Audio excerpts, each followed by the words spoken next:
Hola, buenos días. Les saluda Mayví Rondón, coordinadora del Aula Virtual de Derecho Latinoamericano de CENLAE, espacio para la disertación jurídica sobre temas de interés para nuestra región latinoamericana. Les damos la más cordial bienvenida al ciclo de conferencias La Tributación Municipal en Latinoamérica, organizada por CENLAE con el apoyo tecnológico de Universitas Fundación para esta Aula Virtual de Derecho Latinoamericano CENLAE.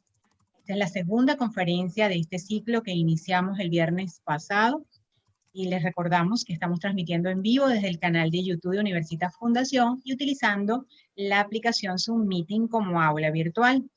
La conferencia de la mañana de hoy es titulada Los tributos territoriales en Colombia. El conferencista desarrollará el problema de la feudalización tributaria, dado que la tributación municipal en Colombia tiene como, al quedar su reglamento bajo las amplias competencias de los municipios, cada uno de ellos desarrolla parámetros que dificultan de alguna manera la tributación en casos concretos. Adicionalmente, no existen parámetros claros en algunas operaciones específicas, lo que se ha traducido en la generación de una alta litigiosidad en esta materia. Nuestro conferencista invitado del día de hoy es el profesor César Camilo Cermeño. El profesor Camilo es abogado de la Universidad de los Andes, con máster en Derecho de los Negocios en la Universidad Francisco de Vitoria de España y magíster en Derecho Económico en la Universidad Javeriana.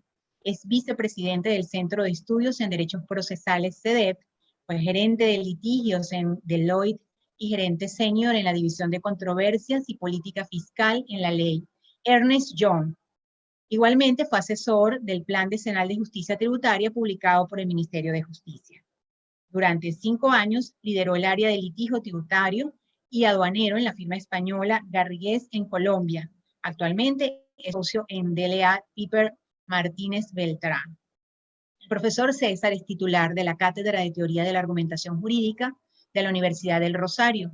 Igualmente es profesor de procedimiento tributario en diversas maestrías, especializaciones y cursos en las universidades de los Andes, Javeriana, Externado, Nacional, Libre y Central de Colombia. Fue profesor durante varios años de las cátedras de Argumentación Jurídica 1 y Argumentación Jurídica 2 en la Universidad Sergio Arboleda. Ha sido ponente en diversos cursos, diplomados y seminarios del ICDT, la IFA, la IVA, la ANCHAN, entre otros. Es autor y coautor de libros y artículos en Derecho Tributario, Procesal y Aduanero. En el 2019 y en el 2020 fue nombrado Litigation Star por la publicación International Benchmark Card Litigation. International Text Review lo destacó en el 2017, en el 2018, 2019 y 2020 en 2 categorías, Tax Controversy Leader e Indirect Tax Leader. Y esta misma publicación lo nominó en el 2018 para el Premio Nacional America's Tax Litigation, Premio Regional Disputes Practice Leader. Ha sido reconocido por Chamber and Partner y Latin Lawyer como tributarista. Antes de dar el inicio de esta conferencia a nuestro profesor invitado, les vamos a recordar las normas y la dinámica para las preguntas y respuestas. Primero, agradecemos que mantengan, por favor, sus micrófonos apagados o cerrados. Esto durante toda la conferencia. Y, por favor, eviten activar la opción compartir pantalla en Zoom. Las preguntas y comentarios deben hacerlas por escrito a través del chat para quienes se encuentran en la plataforma Zoom y a través de la sección comentarios para quienes nos ven a través de la plataforma YouTube. Agradecemos que las intervenciones se refieran al tema que se está tratando y a los fines de dar mayor número de comentarios o preguntas o mayor número de participantes, deben realizar un comentario o una pregunta por participante. No olviden, por favor, escribirnos su nombre y el país donde se encuentran. Descrita esta dinámica, le damos la más cordial bienvenida a nuestro profesor invitado, César Camilo Cermeño, al aula virtual de Derecho Latinoamericano CENLAE. Bienvenido, profesor.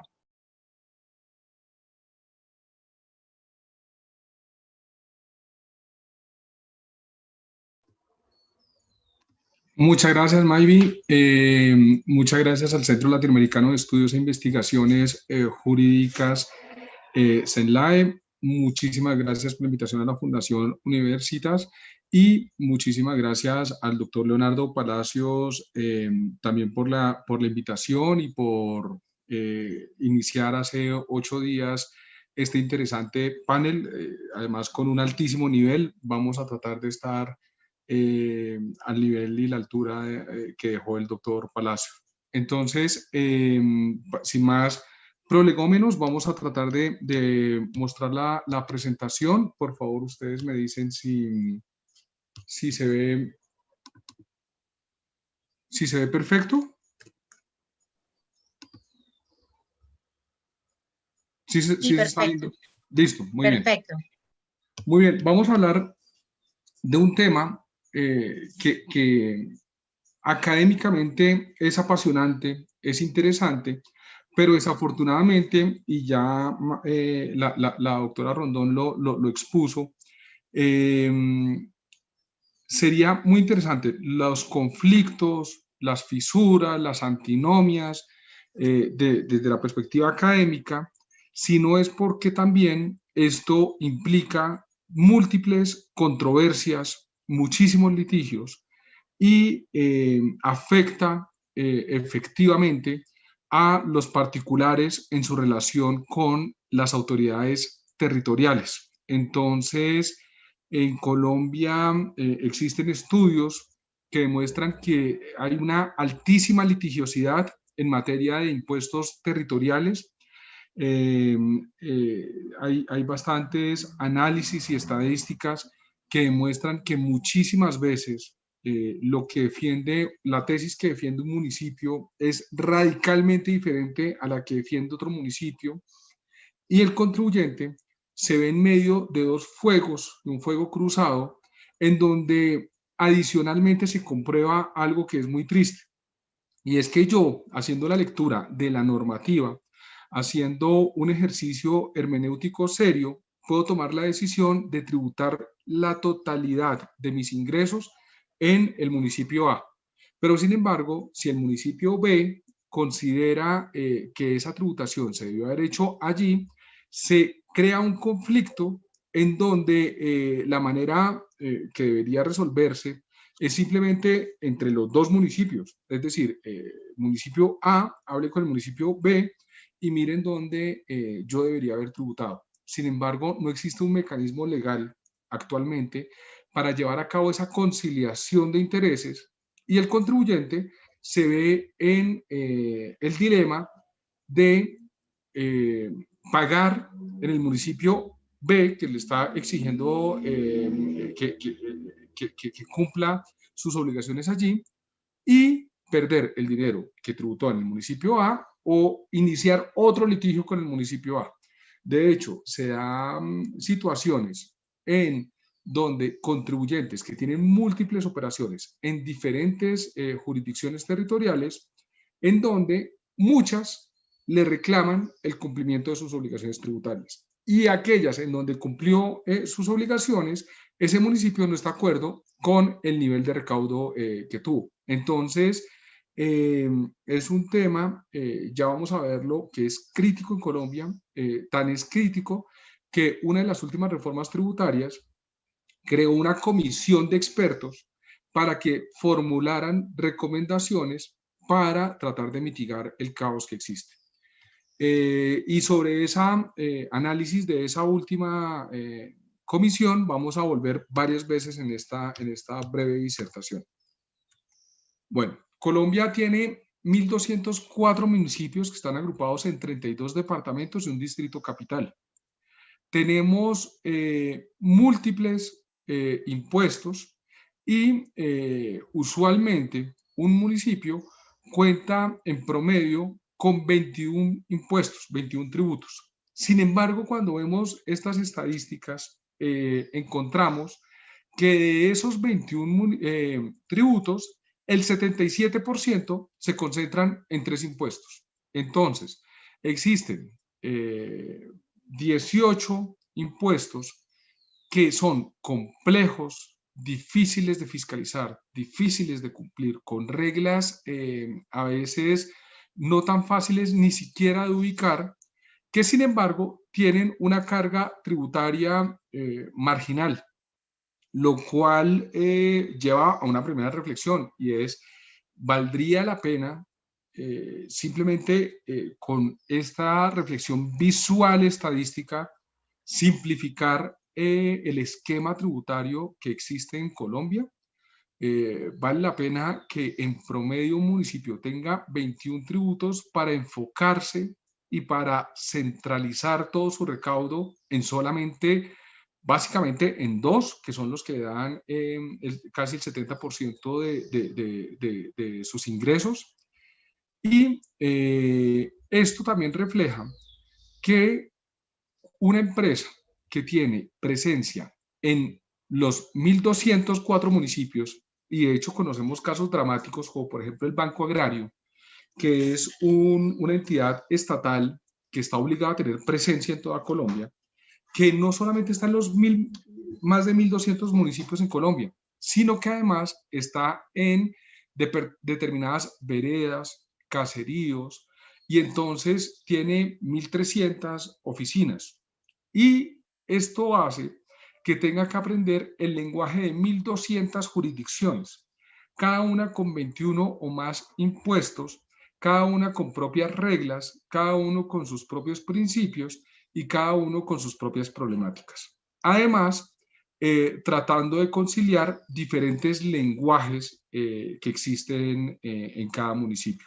Vamos a dar un par de casos concretos más adelante, pero por ahora bástenos decir que en Colombia hay dos tipos pues hay muchísimos criterios y muchísimas formas de clasificar los impuestos, pero desde la perspectiva de su control, disposiciones, las dos grandes tipologías, existiendo algunos problemas con algunas contribuciones, con algunas tasas, pero las grandes tipologías son impuestos nacionales, en donde en la mayoría de nuestros países, obviamente los impuestos nacionales paradigmáticos son el impuesto sobre la renta y el impuesto sobre las ventas o el IVA, y unos impuestos que son territoriales, entendiendo por territoriales aquellos relacionados con los departamentos y con los municipios.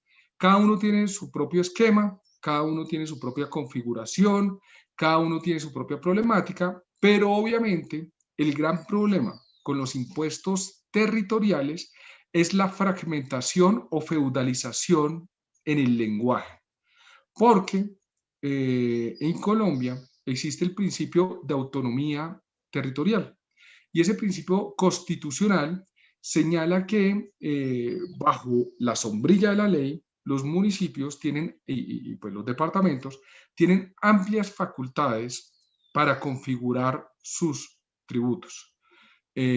Vamos a ver un par de problemáticas relacionadas con esto y cómo a veces esto se puede volver bastante crítico. Entonces, para hacer un breve resumen de la descentralización en Colombia, bástenos por decir que Colombia históricamente, y varios académicos tienen estudios defendiendo este tema, era un Estado federal que tuvo la necesidad de centralizarse para volverse moderno. Durante la colonia, el territorio colombiano tenía una economía desarticulada con pocos flujos de bienes y factores entre las diferentes regiones, y la escasa relación económica entre regiones trajo consigo una segmentación del poder político. Sin embargo, bajo el paraguas del Imperio Español, hubo una fuerte unión, una fuente de unión política durante esa colonia y durante las luchas de independencia. Sin embargo, la consolidación de la independencia trae un nuevo aire al federalismo, el cual se refleja en por lo menos 3 constituciones federalistas en el siglo XIX. La Constitución de 1853, la Constitución de 1858 y la Constitución de 1863.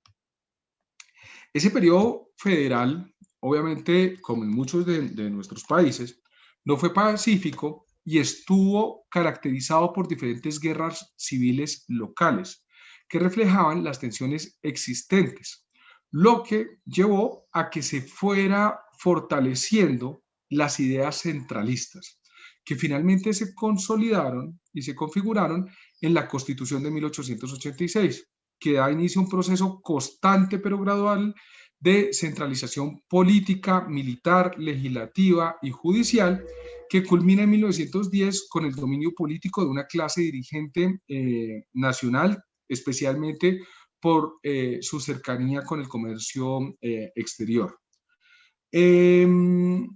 Este tema tampoco fue pacífico. Hay varios niveles o hitos que se pueden identificar en 1920, en donde hubo un proceso de concentración de los ingresos tributarios y la inversión pública que se acentuó posteriormente con la Segunda Guerra Mundial, y hubo dos grandes impulsos al debilitamiento del Estado de las regiones, que estuvieron identificados especialmente en 1980 y 1990.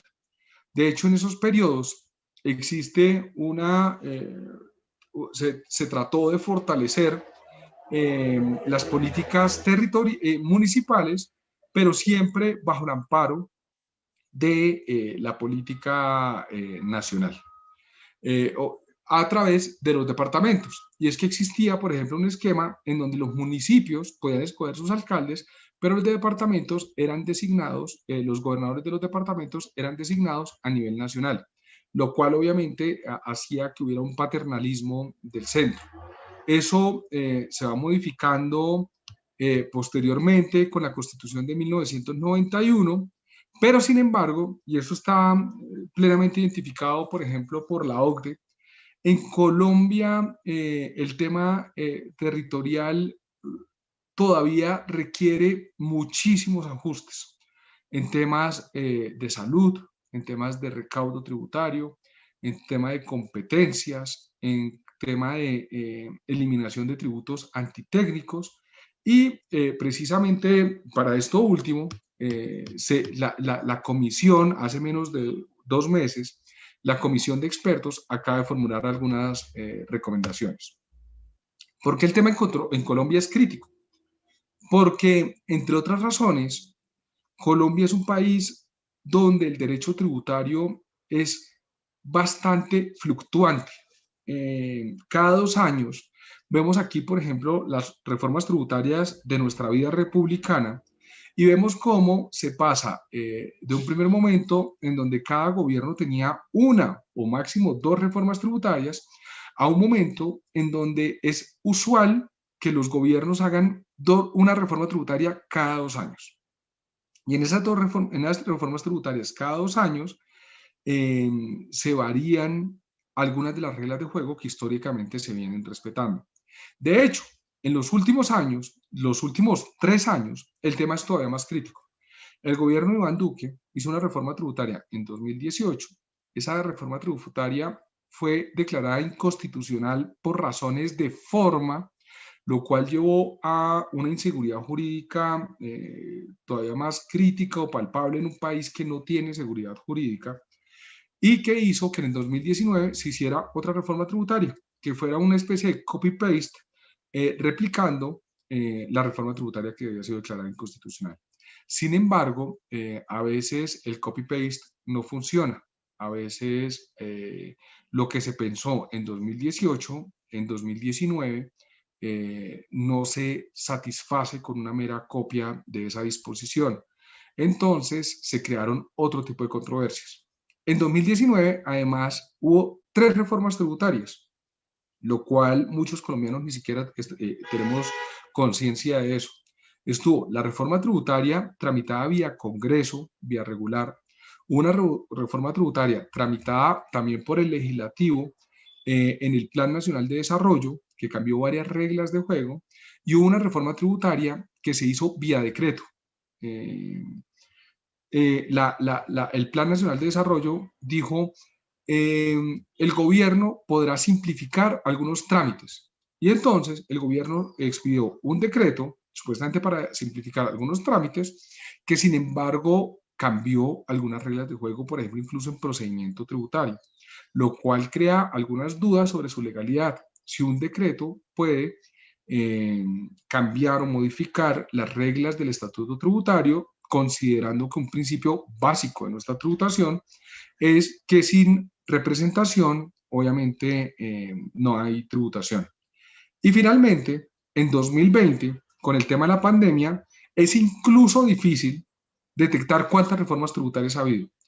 El gobierno expidió, con el aval de la Corte Constitucional, un estado de excepción, declaró el estado de excepción, y ese estado de excepción le permite modificar o expedir decretos extraordinarios con fuerza legal que pueden incluir o tener incumbencia en temas tributarios. Entonces, en 2020 hubo meses enteros en donde se expedían 3 decretos en un mismo día, o en una misma semana podía haber 3 decretos modificando algunas reglas del estatuto tributario. Entonces, esto hizo que que a veces incluso detectar las reglas sean difíciles. Entonces, si a nivel central está la situación, ustedes podrán predecir cómo es esta situación que se replica en más de 1000 municipios para detectar cuáles son las reglas de juego. No importa si no ven claramente este cuadro. De hecho, puede ser intencional. Yo tomé este cuadro de unas recomendaciones que se hicieron en el Plan Nacional Plan Decenal de Justicia Tributaria, en donde se identificaron algunos de estos impuestos territoriales en Colombia, donde vemos que hay multiplicidad de impuestos. De hecho, en ese plan decenal, miren que la tercera columna habla de tributos sin sustento de ley. Es decir, hay unos tributos municipales que ni siquiera tienen sustento legal. Y si bien los municipios tienen autonomía territorial, esa autonomía territorial debe marcarse por las disposiciones y generalidades de la ley. Vemos, por ejemplo, en la línea 24, el último impuesto, que existe incluso en Colombia algo curioso, que es el impuesto al amor. ¿Qué es el impuesto al amor?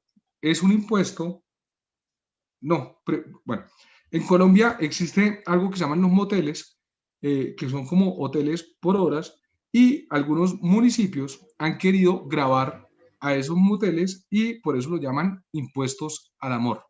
Esto simplemente refleja nuestro carácter tropical, nuestro carácter folclórico, pero el problema es, al final sería todo muy divertido si no implicara controversias y erogaciones de los contribuyentes y discusiones con altísimas sanciones. Entonces, solamente este cuadro muestra esa fragmentación, esa dificultad para determinar cuál es nuestro marco tributario territorial, y la tercera columna muestra cómo de entrada muchos de esos tributos ni siquiera tienen un sustento legal, no tienen unas reglas claras. Por ejemplo, hay unos tributos donde se han detectado más de 62 que se llaman las estampillas. Las estampillas son de creación legal, pero de administración, con algunas excepciones, territorial. Esas estampillas tienen un problema, y es que hay leyes que dicen, créase la estampilla, voy a poner cualquiera, Pro Hospital de Caldas. Entonces le da al departamento la facultad de cobrar un impuesto. Pero sin embargo, la ley no establece ni siquiera cuál es el hecho generador ni los límites a esa estampilla. Y entonces el departamento se inventa unos hechos generadores. Muchas veces hechos generadores son doble tributación, porque es el mismo hecho generador de otros impuestos.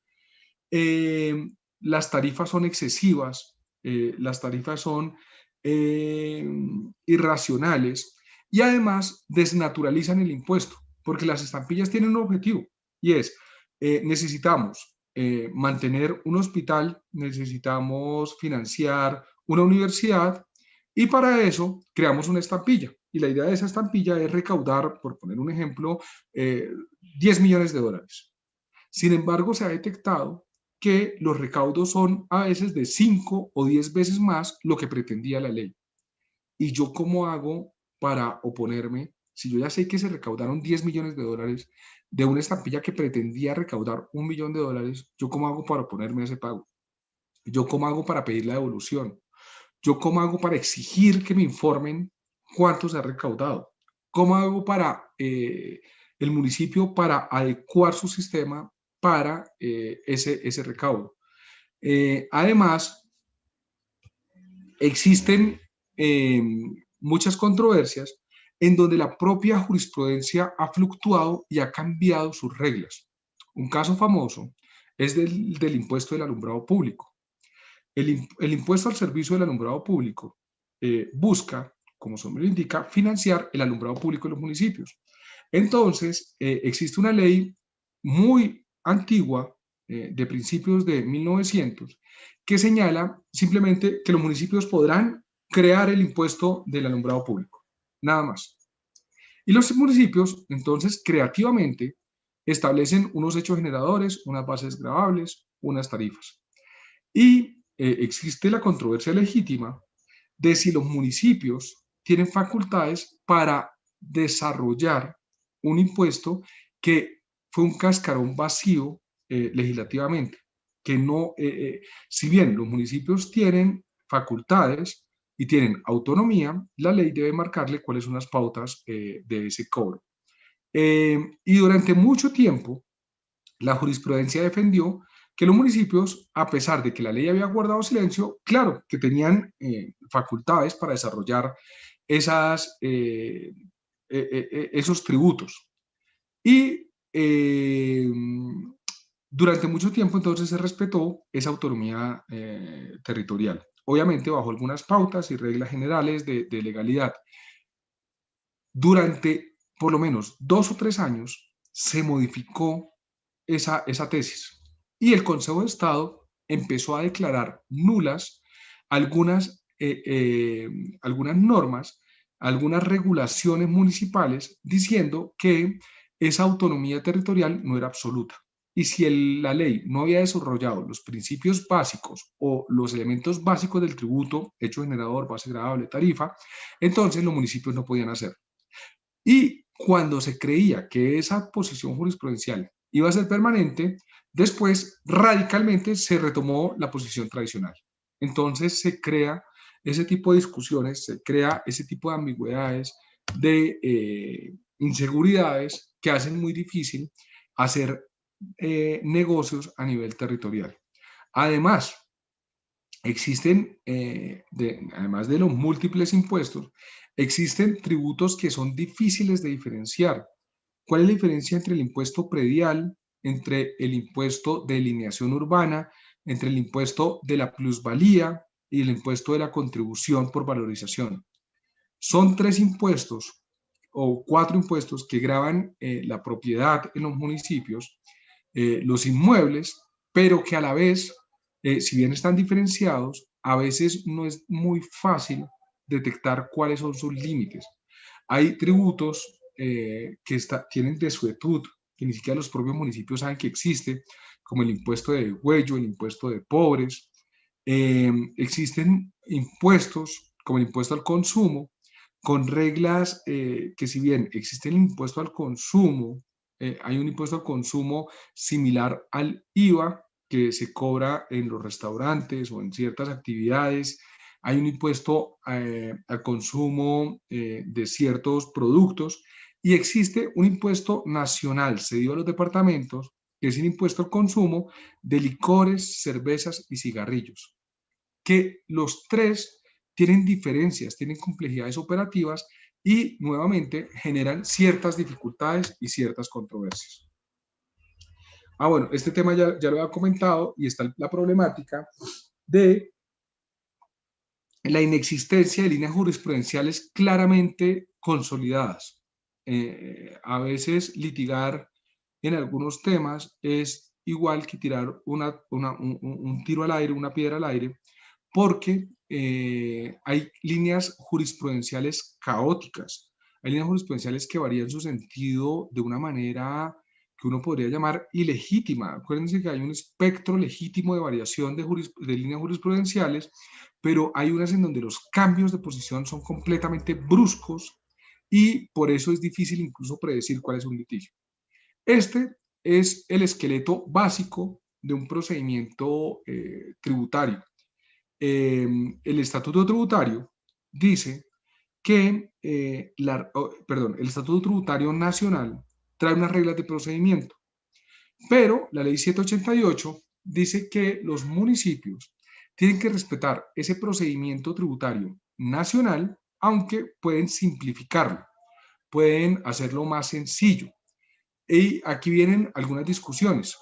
Uno, algunos municipios son creativos en sus procedimientos y desnaturalizan las reglas de juego que están en el Estatuto Tributario Nacional. Pero otros van más allá y hay una discusión. Por ejemplo, aquí vemos que el término que yo tengo en el Estatuto Tributario Nacional para presentar un recurso de reconsideración es de 2 meses. Pero los municipios deben acoger ese procedimiento flexibilizando o simplificando esos términos. Entonces, muchos municipios han dicho, pues bueno, yo no le voy a dar al contribuyente 2 meses para presentar el recurso de reconsideración, le voy a dar 1 mes. Yo no le voy a dar al contribuyente 3 meses para responder el requerimiento especial, le voy a dar 15 días. En nuestra opinión, eso es ilegal. Es decir, si usted, municipio, quiere hacer más rápido, más flexible, más ágil, con mayor celeridad, un procedimiento, usted puede acortar los términos que usted tiene para usted. Entonces, así muchos municipios legítimamente, por ejemplo, dicen que el término para resolver el recurso de reconsideración lo acortan de 1 año a 6 meses. ¿Cuál es la consecuencia de no resolver en término el recurso de reconsideración? El silencio administrativo positivo. Eso nos parece válido, que usted, municipio, diga, yo me voy a poner un rigor en donde no me va a tomar 1 año para resolver el recurso, sino 6 meses. Y si no lo resuelve en 6 meses, hay silencio administrativo positivo y se entiende resuelto a favor del contribuyente. Sin embargo, eso está bien. Lo que usted no está bien es que los términos que yo tengo bajo la legislación se me acorten bajo la excusa de que se está haciendo más económico, más ágil el procedimiento, porque eso no es hacer más ágil el procedimiento, eso es coartarme mi derecho de defensa. Lastimosamente, el Consejo de Estado ha validado esa posición. Lastimosamente, el Consejo de Estado ha dicho que como se habla de acortar términos, de hacerlos más eficientes, entonces también implica o podría afectar los términos con los que yo cuento. Finalmente, existe un problema que es el problema del cobro coactivo.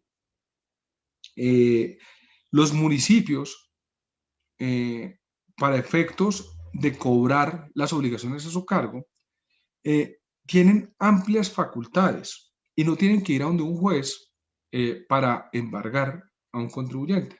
Ellos lo pueden hacer, es decir, los municipios tienen la posibilidad de crear sus títulos ejecutivos, un acto administrativo, y pues, tienen la facultad de coactivamente solicitar el pago de las obligaciones. Entonces sucede que muchas veces los municipios tienen indebidos entendimientos de la legislación. Y aun cuando no existe un acto administrativo, aun cuando el acto administrativo no está ejecutoriado, inician procesos de cobro coactivo. Y esto hace que a muchas empresas se les entorpezca la posibilidad de llevar a cabo sus operaciones. Yo puedo ser una empresa muy boyante, muy solvente financieramente, pero si a mí me congelan o me embargan las cuentas bancarias, yo no puedo pagarle a mis empleados, yo no puedo pagarle a mis proveedores y entro en crisis. Los problemas de cobro coactivo en Colombia, desafortunadamente, con municipios son muy frecuentes y desafortunadamente llevan a crisis y a problemáticas a los contribuyentes. La imagen que está acá, los colombianos viejos como yo la reconocemos, los jóvenes no, y obviamente los otros latinoamericanos tampoco. Y es una figura que se llamaban los chepitos. Los chepitos eran estos señores muy elegantes que ejercían sanción social contra los deudores. Supongamos que yo tengo una persona que me debe una suma de dinero y no me quiere pagar. Entonces yo contrataba a estos señores, a los chepitos, y estos chepitos se paraban en la puerta de la casa del señor, lo seguían a todas partes y se paraban al frente de la oficina del señor. ¿Para qué? Para decirle a la sociedad, oiga, este señor es un deudor moroso, es una persona que no cumple sus deudas. El problema del cobro coactivo es que la administración actúa como un chepito con el cobro coactivo. Y es que yo puedo tener una controversia legítima, yo puedo tener una controversia donde yo tengo la razón, pero cuando tengo una cuenta embargada, cuando yo no puedo actuar corrientemente, pues se genera una situación en donde yo no puedo afrontar psicológicamente la controversia en términos normales. Y crea unas dificultades que es importante analizar. Y finalmente, creo que tengo media hora y ya llevo 36 minutos, voy a tratar de ser un poco más breve.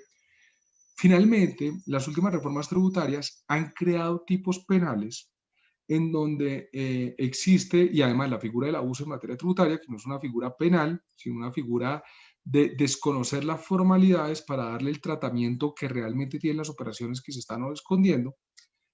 Pero uno de esos delitos, el de la defraudación tributaria, es peligroso porque pareciera autorizar a los municipios a incluir el tema penal en las discusiones tributarias.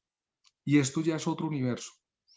Cuando yo, además de embargado, tengo una discusión en donde yo estoy convencido y mis asesores están convencidos que yo no tengo que pagar en una jurisdicción, en un municipio, el impuesto de industria y comercio, por ejemplo, pero el municipio, además de embargarme, inicia o oficia a la fiscalía para que me investigue porque supuestamente yo estoy defraudando al fisco, ya hay una completa irracionalidad de la discusión, porque ya no solamente me están atacando mis finanzas, mi tratamiento tributario, se están metiendo con mi libertad. Y esto enrarece, oscurece la racionalidad que hay detrás de todos los litigios y se vuelve un tema muy complejo, que es difícil de afrontar. Yo racionalmente creo que no tengo que pagar en un municipio, no pago impuestos en el municipio, pero si el municipio activa una discusión, puede incluso llegar al ámbito penal, lo cual obviamente desnaturaliza incluso la discusión. Y finalmente, en Colombia, en los últimos años, todas las reformas tributarias traen un paquete de amnistías. ¿Qué son amnistías? En la teoría pop del derecho, la teoría que manejamos los académicos, los asesores, los empresarios, todo el mundo, una amnistía es un alivio a la carga impositiva. La Corte Constitucional ha dicho que hay unas amnistías que son legítimas y otras que son ilegítimas.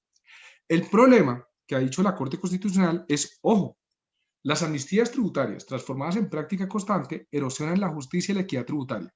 Se produce en el largo plazo un efecto desalentador en relación con los contribuyentes que cumplen la ley y respecto de los que escamotean el pago de sus obligaciones, un efecto de irresistible estímulo para seguir haciéndolo. La ley no puede contribuir al desprestigio de la ley. Resulta aberrante que la ley sea la causa de que se llegue a considerar en términos económicos irracional pagar a tiempo los impuestos.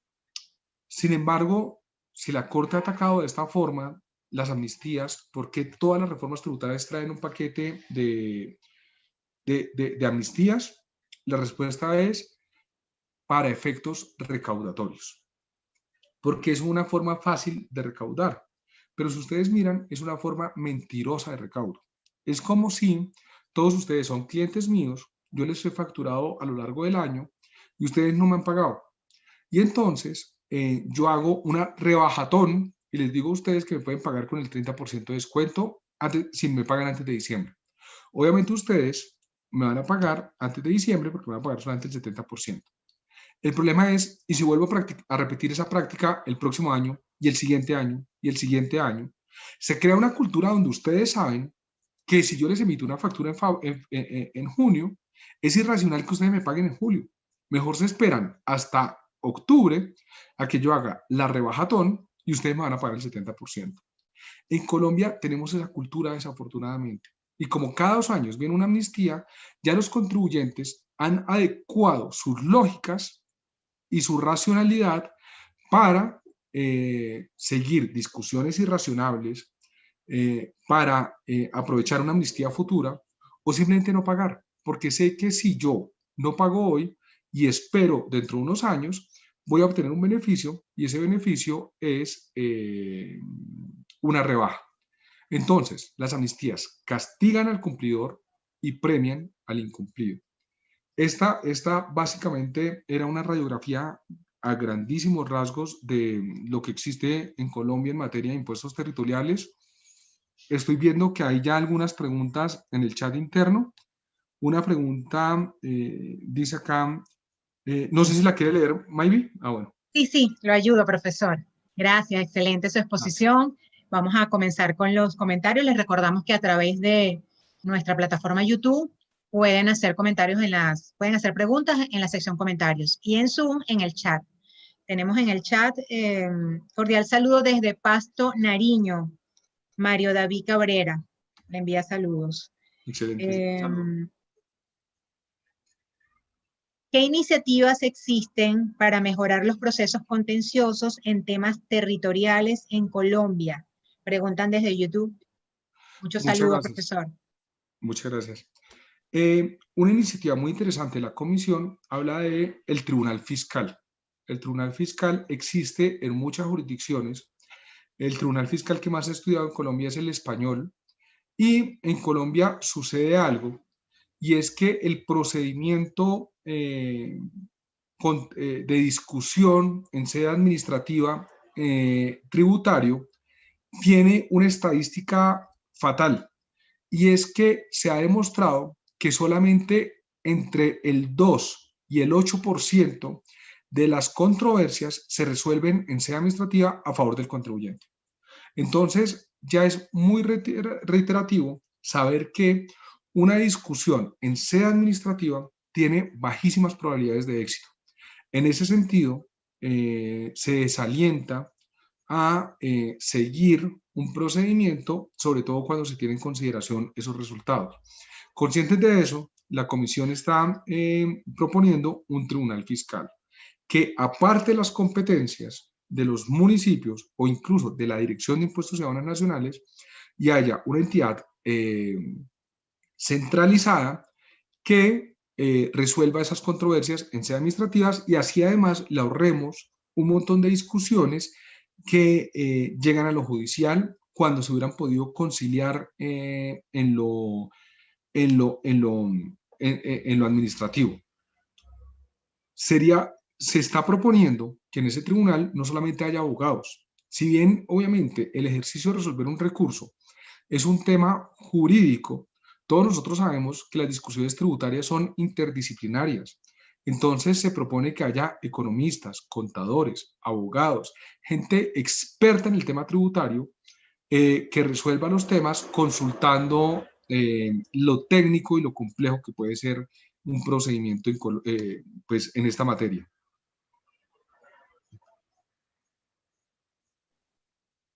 Y seguimos con las preguntas y comentarios de nuestros participantes. Desde YouTube, David Nelo, saludos. Desde Venezuela, gracias por su exposición. Muy bien abarcada la temática. Y tengo una pregunta. ¿Cuál ha sido el tratamiento de los tributos municipales en estos tiempos de pandemia? Muchas gracias, Davis. Y ha habido de todo. El gobierno ha autorizado a los municipios a efectuar ciertos mecanismos que traten de ayudar en esta situación que obviamente ha afectado a todos los empresarios y a todas las personas. Básicamente se destacan dos. Uno, las terminaciones por mutuo acuerdo, conciliaciones, facilidades de pago, y otro que es crítico y está pendiente que salga el fallo de la Corte Constitucional, porque uno podría decir que es de una constitucionalidad discutible, es el tema de una superamnistía, que es la siguiente. Dice la norma que para efectos de aliviar las finanzas de los municipios y obtener más recaudo, se crea un beneficio, y es que yo, dependiendo de cuándo pague, supongamos que tengo una deuda de 100 de impuesto, 100 de sanción y 100 de intereses, debo 300, por poner un ejemplo. Dependiendo de cuándo yo pague voluntariamente, no voy a pagar 300, no voy a pagar la sanción, no voy a pagar los intereses, y voy a pagar solamente el 80, el 90 o el 100% del impuesto. Esto obviamente es un gran beneficio para el particular, que que se va a ver beneficiado pues, con un auxilio, porque va a pagar una suma muy inferior a la que le debe. Pero, y también alivia las finanzas de los municipios, porque esa deuda que tenía de 300, se sabe que voy a recibir 100, 90 u 80. Sin embargo, digo que es de una constitucionalidad discutible porque la norma no facultó al municipio, simplemente dijo, se crea este beneficio. Y ahí el tema es, ok, gobierno central toma una decisión que además tiene carácter de ley, pero me afecta a mí, gobierno municipal, y ni siquiera deja intermediar que yo tenga la facultad de decir que sí o que no. Es una imposición. No sabemos cómo va a llegar la sentencia, pero básicamente ese ha sido como el marco de los beneficios en pandemia.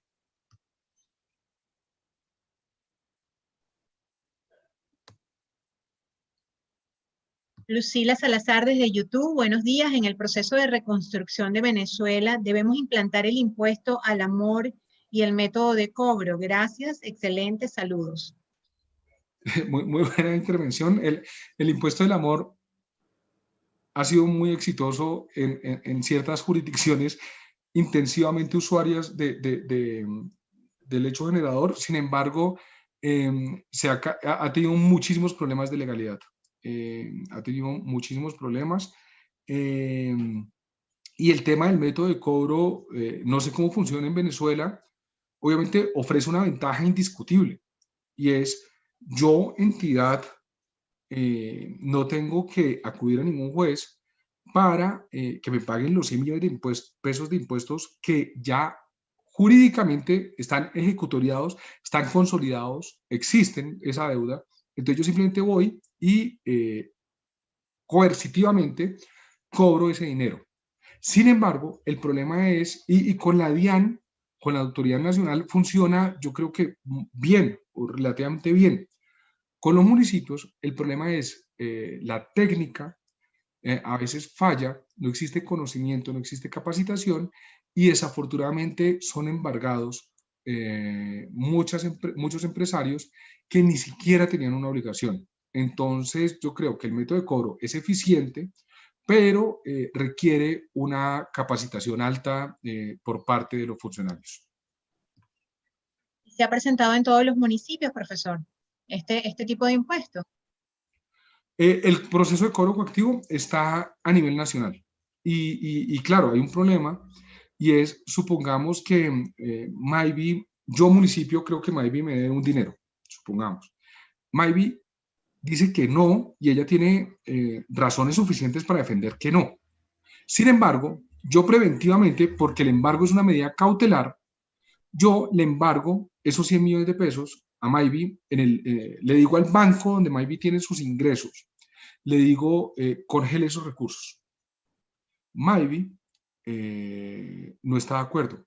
De hecho, ese congelamiento es ilegal. Pero como yo, municipio, tengo facultades que se asimilan a las de un juez, el banco no se puede oponer. Así el banco detecte que es ilegal ese embargo, no se puede oponer porque es una autoridad con amplias facultades que le está exigiendo ese embargo. Queríamos saludar a los profesores que están en la sala virtual de Zoom. Saludamos a la doctora Belén Ramírez de Funeda, también al profesor Antonio Silva Aranguren, al profesor Leonardo Palacio, que se encuentra con nosotros y es el artífice de todo este ciclo de conferencia. Nos ha apoyado muchísimo en los contactos de cada profesor por toda Latinoamérica. Un saludo para todos. Gracias. Hay otra pregunta de un participante, aquí está, de Mario, que nos las quería hacer por video, pero tratamos de evitar hacerlas por audio para darle mayor cantidad de participación a nuestros usuarios. Mario David Cabrera Solarte pregunta, la tasa pro deporte y recreación fue creada en julio por el Congreso de la República, tasa territorial, pero al analizar la tasa viola la autonomía territorial porque define en el artículo 2 la destinación específica y desarrolla la base gravable y tarifa. La Corte Constitucional es clara. Sí, primero un saludo al doctor Mario, y yo creo que él está dando un muy buen ejemplo de, bueno, creo que lo que dice Mario está perfecto e ilustra muy bien la tesis de esta charla, y es cómo se crean tributos, contribuciones, tasas, estampillas, que tienen, desde que se expiden, uno detecta que tienen vicios de inconstitucionalidad. O si se expiden a nivel de un acuerdo, a nivel de un decreto o de una ordenanza, un decreto municipal o de una ordenanza, uno detecta de entrada que tiene problemas de legalidad. Sin embargo, como dice Mario, hay un problema, y el problema es, la norma va a tener una vigencia, y en esa vigencia va a crear, va a tener efectos bien sea recaudatorios, ya me cobraron, ya me quitaron un dinero por esa tasa, efectos fiscalizatorios, yo que me pongo a pagar esa tasa porque considero que es ilegal o inconstitucional, voy a ser fiscalizado y va a haber una controversia. Y probablemente otro problema, además, para adicionar a este cóctel, es nuestra justicia es muy lenta. Y entonces, en 7 u 8 años, cuando por fin sepamos, bueno, si es Corte Constitucional es más rápido, pero si fuera una discusión ante el Consejo de Estado, en 7 u 8 años, que se caiga un acuerdo o se caiga una ordenanza, va a implicar la generación de varias controversias. ¿Qué pasa con el dinero que yo pagué? ¿Lo puedo solicitar en devolución? ¿Qué pasa con una declaración que yo presenté pero no pedí la devolución? ¿Qué pasa con un proceso de fiscalización que está en curso? ¿Qué pasa con, se crea una multiplicidad de discusiones? ¿Qué pasa si yo, no estando de acuerdo, eh, pagué y se pasó el término para solicitar la devolución? Porque yo pagué hace 6 años y el término para pedir la devolución por pago en exceso, pago en lo no debido, son 5 años. ¿Qué pasa si el fallo sale al 6.º año? ¿Desde cuándo cuento los 5 años? Entonces creo que lo que comenta el doctor Mario es muy válido, y es simplemente un elemento más a es decir, aquí podríamos hablar 3 horas, 4 horas de todas las problemáticas. Obviamente, como es un público internacional, no quiero aburrirlos ni agobiarlos con cuál es el hecho generador del impuesto de industria y comercio, cuáles son los problemas típicos de la industria y comercio en su aplicación, por qué son ilegales las tasas con las que menciona el doctor Mario, pero efectivamente existe un problema, el mismo Estado lo reconoce y por eso el mismo Estado creó una comisión para reflexionar durante todo un año sobre este aspecto. Ahora, las recomendaciones de la comisión son buenísimas, pero ¿son suficientes? Estamos de acuerdo con todas las recomendaciones, y ahí obviamente se va a crear otra discusión, lo cual también está bien, porque un principio básico de la tributación es la representación, es este tipo de discusiones. Pero cuando hay tantas tensiones, el recaudo nacional, el recaudo particular, yo como particular, se generan varias tensiones que pueden llegar a que sea muy difícil crear un consenso en este tipo de materias.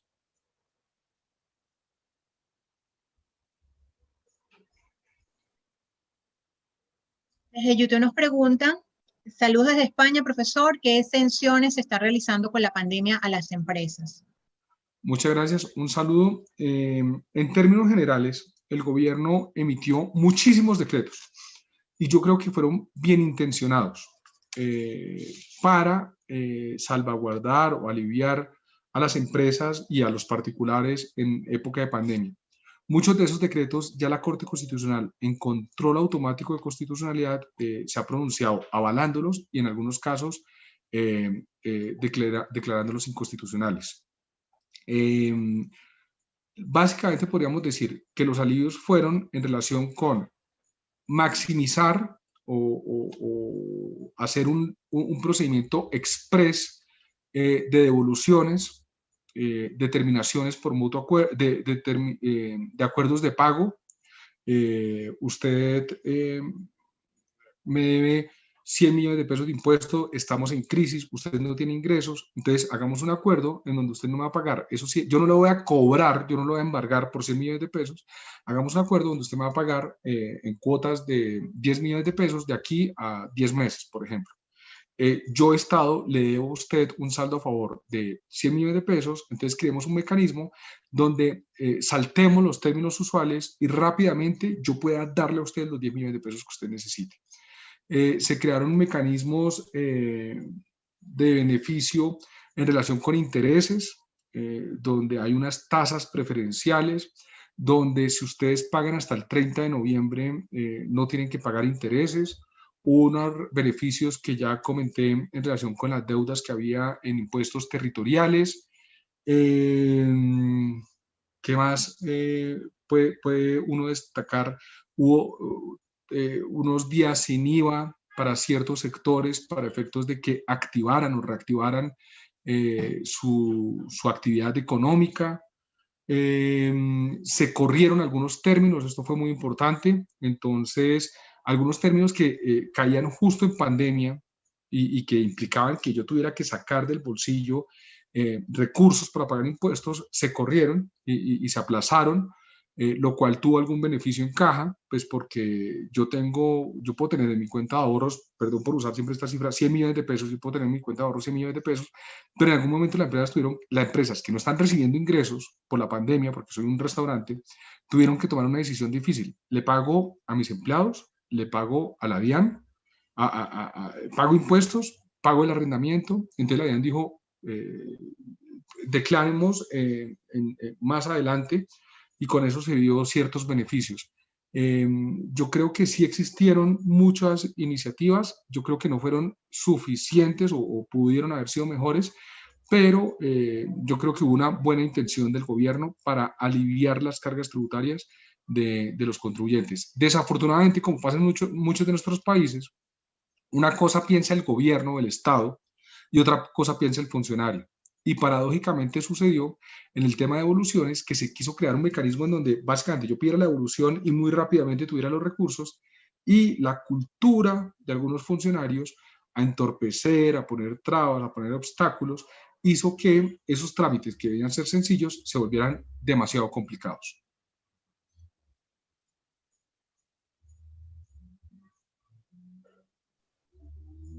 Sí. Muchísimas gracias, profesor. No tenemos más preguntas ni comentarios de nuestro público. Estamos muy bien con el tiempo. Quisiéramos algunas reflexiones finales o recomendaciones sobre este tema de la feudalización tributaria y su mensaje de despedida para nuestros participantes.